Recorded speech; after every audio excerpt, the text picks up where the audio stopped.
Hello and welcome to the Gen X Dad and his Gen Z Teens podcast. Hey, this is a program that takes a lighthearted look at generational differences about all sorts of topics. We try to explore everything from pop culture to history to relationships to politics, but only at a very shallow level. We're not aiming to be controversial or be the authoritative voice on any topic. We're not social scientists or scientists of any sort for that matter. We're just here to talk about things that we think are important and that we will have fun talking about.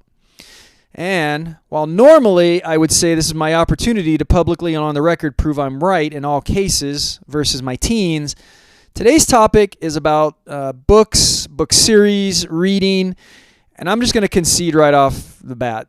I think the last really 10 to 20 years has been amazing with some of the books, and particularly for young adults, for teenagers, and the stuff that's come out.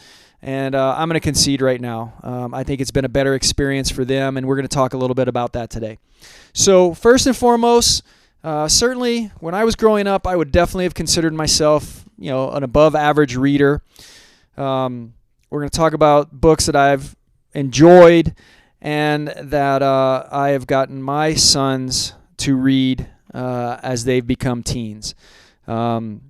And then talk about stuff that they've read that maybe I haven't, and then stuff that maybe we're seeing on TV, because now with streaming services and the explosion based on from technology or just the streaming services themselves, so many good series and different books have been made into movies and or TV shows, and there's a lot out there to make for a reading list. So first off, let's talk about one of the big series that a lot of people are introduced to as teens, and they've made some fantastic movies about them, and that's the Lord of the Rings and The Hobbit. I was introduced to it when in my young teenage years. I think I read The Hobbit when I was probably 12, maybe 13, and immediately wanted to jump in and read The Lord of the Rings. It's one of my favorite series. I've read it actually several times. So it's clearly one of my favorites. History has shown it's one of the favorites for most people.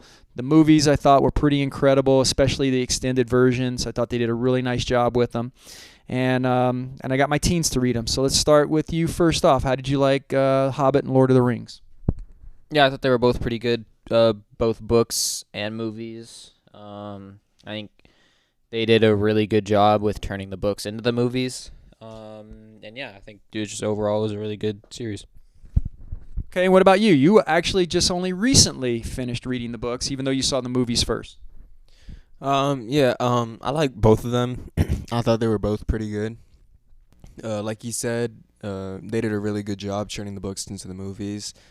I mean, there's always going to be like some details left out and some parts left out, but for the most part on Lord of the Rings and The Hobbit, they kept most of the stuff in and it was good. Cool. So we're in agreement there.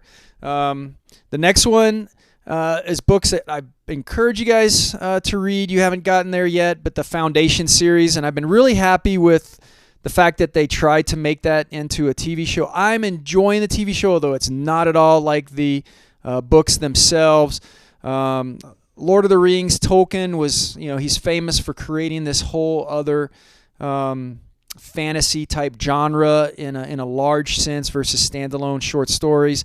Foundation is Isaac Asimov, who took a whole galaxy into his imagination of what that would look like. I have enjoyed reading the books. Have you guys heard about it? And you haven't read them, but you've seen me watch the TV shows. Is there any interest or possibility, or have heard any friends talk about the Foundation series? No, I've never really heard much about that. I don't really know much about that. Okay, what about you? I've never heard of it. Okay. This might be one where, again, you can try the TV series. Apple created it. Now, it's very different from the books, but if you like that, then that would be a good one, I think. Other stuff, David Eddings, the Belgariad series. Now, that's never been made into a show. My older teens read the books. What did you think about those? Yeah, I thought those books were really good. I really enjoyed that series. And yeah, I mean, especially when I was younger and I read a lot, it was a really good series. Okay. Other stuff that I've read that you guys have not, but I do have, the books, and hopefully one day. But Piers Anthony, the Xanath series, Encyclopedia Brown books I read growing up. Now you guys are well beyond that from teens. That's really even a preteen type of book. Now there's other books from the 80s, Sweet Valley High, Nancy Drew, The Hardy Boys. The Hardy Boys even predate the 80s. I didn't really get too much into those. Have you guys even heard about, the Hardy Boys or Nancy Drew or anything like that? I've heard about Nancy Drew. I think everyone has, but not any of the other ones. Okay, what about you? I've heard of Nancy Drew, but not any of the other ones. Interesting. So you've never heard of the Hardy Boys. They were famous for these two brothers that solved mysteries. Again, I read a couple of their short stories, but that was not such a big one for me. Okay, let's get into, though, the stuff that you guys had available to you as teenagers that I did not. So we'll start out with, the 1,000-pound gorilla, Harry Potter. All right. What did you think of the Harry Potter books? Especially when I was younger, when I first read them and saw the movies, I really enjoyed them. Now, I mean, it's a little different, kind of growing out of it, but yeah, when I was younger, it was really good and I enjoyed it a lot. Okay. For me, I wasn't a teen when they came out. I did read the first one, and the first one to me was my least favorite. I didn't really like it. I thought it was a little bit below my reading level at that time. Again, I would have been in my mid to late 20s. But the subsequent books, when I finally read them with you guys, were really good. I was very impressed with the later books. What did you think about the books? I did not really like them that much.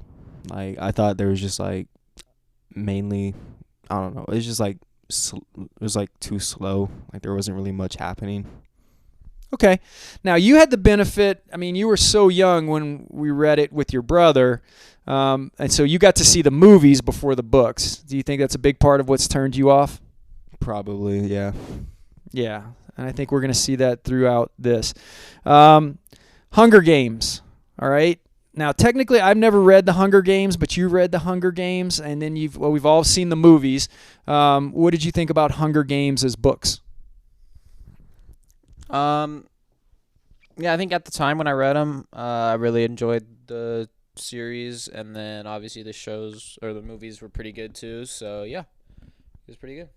Okay. Are you actually trying or interested in reading the Hunger Game books? No. No. Yeah, we'll have to talk about that one. Okay, what about Maze Runner? That was another one. I have not read the books, but I know you enjoyed Maze Runner, or do you want to talk about any other ones if we go through one at a time? Yeah, again, Maze Runner, when I read it, it was really good. I didn't really like the movies so much. I don't think they did a great job with those, but the books were really good. Okay, and you've read the Maze Runner and the Scorched Trials and all that. What'd you think? I really liked the books. My favorite one was The Scorched Trials, and that's also my favorite movie. That's probably the one that they did the best on. But for the rest of the movies and kind of The Scorched Trials, they basically completely derailed from the books, and that was kind of interesting to see after I read the books. So yeah. Okay. I mean, in general, you're typically going to find it's hard to make a 90-minute or 120-minute movie off of, a substantial book with a lot of details. So they always have to cut some stuff out, which makes it a little weird. Now, what'd you guys think? Percy Jackson. You had the original movies, and then Disney's come out with a more extended version because even the, I'm blanking on his name, the author didn't like the original movies. Yeah, so why don't you talk to me a little bit about Percy Jackson? You've read a bunch of, Rick Riordan, right? His stuff. Yeah, I think all his books and that kind of whole world, I guess, were all pretty good. All the kind of separate series, and I really enjoyed all of them. And I only watched a little bit of the Disney series, but I think the TV series is definitely better than the movies. So yeah. All right, what about you? Yeah, I liked the books, but the movies were not that great. and the TV series was definitely better. They did it a lot better. Cool. All right. I'm just going to go through a couple other ones. Now, there's here that they have not necessarily made into TV shows, but what'd you guys think? You guys very much like Wings of Fire. That's a series that kind of focuses around a world of dragons. Both of you kind of read voraciously through those. Anything to add on to that? Would you encourage other people to read those? Yeah, I think definitely, like I said, when I was younger, when I read them, it's definitely good. I mean, it's for younger people, but yeah, it was definitely a good series when I read it. Okay, what about you? Yeah, I really liked the series. I would definitely encourage other people to read them, especially if they're younger. But yeah. Okay. What about one that's been pretty popular? And again, I've offered it to you guys to read. You haven't taken me up on it. And you really haven't even watched the movies yet. But have you ever heard of this series called Twilight? Yeah, I have. I've just never really had much of an interest in it. I kind of know bits and pieces of it, and none of it really seems all that interesting. So I think I might pass on that one. Okay. Have you heard at least of Twilight? I've heard of it. I've just never seen or read anything really about it. Okay. I will say this. I felt a little bit like you guys. Your mom encouraged me to read it. It's not necessarily geared toward teenage boys so much. It's a love story. However, they're interesting books. I did read through them pretty quick, and the movies I thought were pretty good. So that would be one that I would say for just good entertainment value. They're not bad. And again, they have a pretty loyal following, and they were super popular when the movies came out at the time. All right. We talked, 39 clues. How about just a show of a thumbs up? Would that be something you would encourage other kids to read? Yep, thumbs up by both. All right. Turning it a little bit to another set of books. Now, again, these weren't necessarily out when I was a teenager, but I really like the author, and I've encouraged you guys to read it as teens, and that's the Jeff Shara books, which is basically a fictional history, if you will. A lot of historical. He does books on all the various wars of the U.S., so Revolutionary War, Mexican-American. The genre was started by his father with the Battle of Gettysburg, called The Killer Angels. He's got books out on World War I, World War II. How did you like those books? Yeah, I think all of his stuff is really good, and it's cool. I mean, because it's pretty accurate to how things are. Obviously it's a little dramatized and fictionalized, but I think they're really good and, like I said, pretty accurate to how things actually were. Yep, and I've got you reading those right now. What do you think? Yeah, I really like them. So far I've read the Revolutionary War and World War I. I'm working through World War II right now. I thought he did a really good job kind of explaining and showing like the world at that time period and how things were and how things are going to shape out. I think it's really cool and it's accurate. Okay. And again, it's not a history book, but it can give you all of what you need to understand those going forward. So it's very educational in that sense. Okay.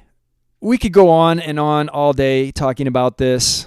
These are just some of the highlights of the stuff that we've read, and it's particularly gauged around teenagers. I've had my older teen also read a couple other types of books. The biggest and most famous probably being Catcher in the Rye. I bring that one up just because that's oftentimes a book that various places try to take off the shelves. I don't really have a problem with Catcher in the Rye. It's very dated at this point. The scenes of rebellion or whatever else that are supposed to be so controversial, I think they're pretty tame. I'll give you a comment on that. What did you think, Catcher in the Rye?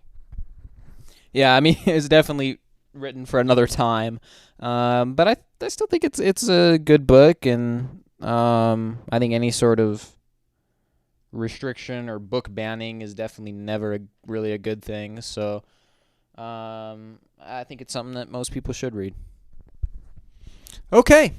Well, with that, I tell you, we would be definitely very interested if you would out there leave any comments or any suggestions or any other books. Again, I've got an older teen and a younger teen, or just say that books that maybe you were interested in that you think and want to share. Certainly do that on this podcast.